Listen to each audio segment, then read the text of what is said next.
Hello, all of my crafty friends. It's Kiona, the craft therapist, here with you guys for 7 Kids Crafts. I am doing another video with their awesome July release. Today, we're going to use 2 more of their stamp sets. We have the Ice Cream Parlor stamp set that we're going to be using multiple images from, as well as the Ice Cream Kids stamp set. I'll have all of these linked below so that you guys can find them at the 7 Kids Craft store if you guys would like. So the first thing I'm going to do is I'm going to bring out a piece of Nina Solar White Classic Crest cardstock and a lot of my already masked images. So I stamped and cut out my mask prior to starting to record. So I have kind of a layout of what I want my card to look like. And then I created a 2.5-inch circle as well, which is going to create my spotlight. So the first thing that I'm going to do is when you are masking, you want to stamp front to back. So the thing that I'm going to see all of, I am going to stamp that first, which would be the little girl and the little boy. And then I will move my way backwards to the stools, the counter, the server, the lights, the ice cream, menu, and things of that sort. As I'm doing that, each time I stamp an image, I am going to mask them off and go on to the next image. So that is what allows you to create a scene and ensure that the pieces and parts that are supposed to be shown are shown. Now with this little boy here, there are legs that go with him that I will bring in just a moment as well, that will go behind the stool but in front of the counter. Somewhere in the process of this, I lost my mask, so I just put a little piece of tape there because I knew that it would be easy for me to draw in the lines from the counter and put it back in there versus cutting out another mask. Now, in regards to the counter, when I placed the server there, I did not mask off the counter yet because I didn't necessarily need to. His arm fits very well on the top of the counter if you line it up correctly, but you can mask it off if you would like. I think if you masked it, I would have stamped him first and then stamped the counter. Lastly, I am doing my lights and my menu, and I'm going to go ahead and mask those things off as well. So now after I have everything masked off, I'm going to bring that circle back in, and I'm going to use a Brutus Monroe stencil to do some ink blending on the top of this image. That is the reason that I have everything all masked off. I'm going to be using these colors for my ink blending. I just had a feeling for these colors, that spiced marmalade, festive berries, and seedless preserves. I thought that those would go really well and they would match the paper combination that I chose for today. Now, of course, you guys know that I work in 5x7 cards, or if you're new here, that is a little known fact. I like the 5x7 cards versus the A2 size. So when it comes to a stencil like this, if you notice, I have the entire bottom masked off so that I can reline the stencil without having that really harsh line there. I do get a line, but it's not anything that cannot be blended out. And then I just adjust it so that I can do the bottom portion of the stencil as well, or the bottom portion of my panel as well, with the same stencil. This is one of the stencils that lines up very easily, so it was no problem at all getting this realigned at the bottom and continuing on with my stenciled image. So here I am doing the bottom portion of the stenciled image, bringing out that orange, bringing back in those festive berries, and bringing in a little more of the seedless preserves on the right hand corner. Now, this part that I used for the spiced marmalade, it was a happy accident because I ended up placing my sentiment there later, and it really was nice because it kind of is the brightest color. So it goes along with the theme of doing a spotlight technique that I'm doing up at the top of our image. So now we're getting to the end of doing our ink blending, and once we get done with our ink blending, I decided that I wanted to do something a little more fun. I wanted to add something extra to this. Now, if you guys are new to my channel, I love my bling, I love my shine, I love my shimmer.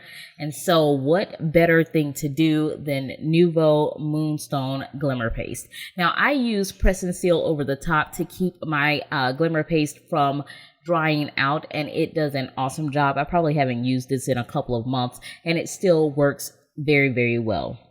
I'm going to use the Tonic Studios media spatulas to pull in my paste, and this does transfer ink, so I was very light with the amount that I was using, so I didn't have waste. And again, I was able to go in and realign this stencil so that I could pull paste down all the way to the end of my image. Now, you want to wash these things off immediately when you're done, because if it gets stuck, it is really a booger to get off. But this is what we came up with. Now, let me tell you guys, it is beautiful once it's dry, but don't do what I did. Do not allow your images to completely dry with the masking paper on there. It was such a hard task, and I did rip my paper a little trying to get my mask up after I had let it sit overnight to dry. I would say wait until it's dry to the touch, but not completely dry, and go ahead and get those mask off of there. I was able to salvage it. I was prayerful through this entire process because it was a doozy to get these initial masks off, the ones that had the glimmer paste and the distress oxides on it. But once I got everything off, this is what we came up with. Now I'm using the outline of that circle, and I'm going to just trace that with a pencil very lightly before I start my Copic coloring, because I want to make sure that my coloring stays where it is supposed to be. So these are some of the colors that I'm going to be using today in our coloring. It's not a ton of coloring today because I decided I wanted to see what a reverse spotlight would look like. So if you're doing a spotlight, usually you would color everything on the inside of your shape and leave everything else uncolored. This time I decided, since I had a very colorful background, that I was going to leave the circle portion, that's my shape in this instance, I was going to leave that white and color everything on the outside of the spotlight. Now I went just barely up to that circle with my Copic marker. If you go over a pencil line with your Copic markers, it will become trapped and you cannot get it off. So I did not go all the way to that pencil mark. I just did a very light line close to it so that I could get my circle in there, and then I erased that. Now I'm going to start out with my wood, and I'm going to use this E50 combination that I pulled out, and I'm going to go in and just base my paper with all of that color. I was glad that the rip happened in the area where it was easy for me to clean up, redraw in the lines, and because this is a wood texture, it worked out perfectly. In the end, you cannot even tell that there was a boo-boo.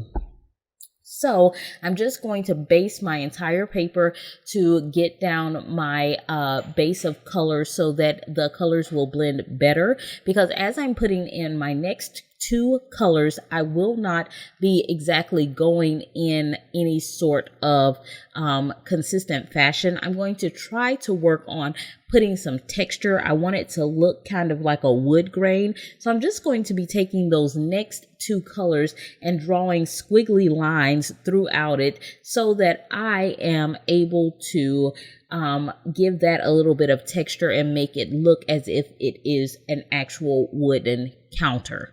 So I go in and I start to do squiggles, and I'm going to bring in the very darkest color next, which is the E59, and I'm just going to squiggle and make a couple of C's and make a couple of sixes and a couple of circles and different things like that. And then I will go in with my mid-tone color and do the same thing. And once I come back with my highlight, I'm just going to go over all of it to let it kind of meld together. And I think that it came out really well. Of course, when I'm up close and personal with it, I'm like, this looks like 2-year-old scribble. What is this? But once you walk away and come back, you can see the texture in the wood, and it really comes out in a very neat fashion. Now, you could do more squiggles and more of a wood grain texture if you had a larger image. These images are not super huge, so there's not a ton of real estate, in addition to the fact that I have chosen to spotlight a portion of it, so there's a portion that does not get any color. And initially I was trying to stay within each panel for its wood grain texture.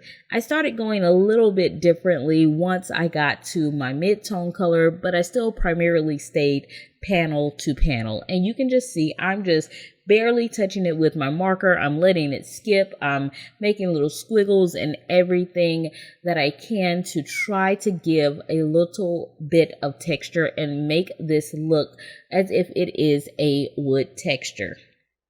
So what my idea was for this was kind of, with the spotlight, it's like going from the new age or the current times to back in the day. And so that spotlight to me represented, not represented, words are hard, represented kind of a back in the day feel, black and white. I was thinking of a television show when, diners were big, and I think like maybe 40s, 50s, 60s was what was in my head when I was doing this card. So it was really fun to kind of imagine my own scene when I was creating this. It gives like a whole feel to your card. So I've come to the end of putting in my mid-tone, and now you're going to notice that I'm going to come back in with my lightest color, and I'm just going to try to blend all of those colors out while maintaining some of the textures. I just want them to kind of blend in together and look like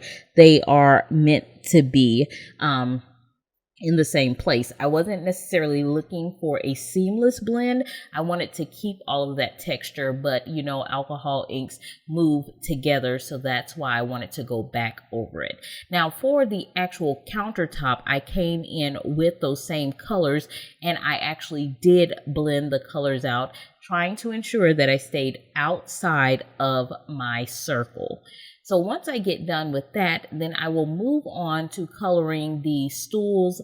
The bottoms of the stools are the major portion that are outside of the circle. A small piece of the seat that the little girl is sitting on, a small piece of her foot, her hand, and her shoe are also outside of the circle. And so I just wanted to make sure that I got all of those things with some level of color, because I wanted this circle to be as crisp as possible.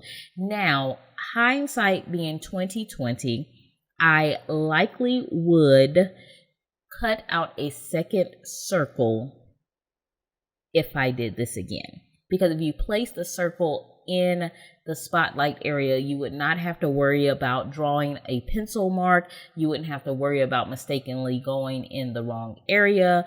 You would not have to worry about, whether your line is completely crisp and things of that sort. So I think that had I done this again, I would have cut 2 masks of the 2.5-inch circle, so that I would have one after I completed the peel and reveal, and then I would put that on in order to mask out the parts that I did not want to get colored. So I'm going to finish up doing the stools here, and then the next thing that is going to be outside of our spotlights will be our lamps, our lights, our light fixtures. That's the word that I was looking for. I love it. So our light fixtures, I really did this to make sure that it showed that part of it was inside and part of it was outside of the spotlight. So you're going to have just a portion of these lights that are going to have color to them, and then there will be a portion that will remain black and white because it goes on the inside of that circle. So you see that I'm bringing in my lightest purple color and just outlining where I want the color to be as a whole. Then I'm coming in with my darkest, my mid-tone, and then bringing back my lightest color again. Once I get done with that part, then I will need to bring in my circle again so that I can do a little more checking for the sign with the ice cream menu, as well as there's kind of a halo around that ice cream sign, which in my mind would play as a part of the wall that I needed to provide some color to. Otherwise, it would have made the circle look off a little. So I had to add in some color because when you stamp out that particular part, it does not have a border, and I had to draw that border in with a Copic safe pen prior to beginning my coloring. So I'm going to bring that little circle back in, and I am going to trace out the pieces that would need to be colored for my ice cream menu. So I'm going to bring in some grays to color in the other part of the ice cream menu. And I'm going to start out with a darker gray, a C7, and I'm going to bring in my C3 really quickly just to kind of outline and make sure that I don't go over the circle. And then I'm going to go ahead and erase that line so I can ensure that I don't trap it inside of my Copic ink.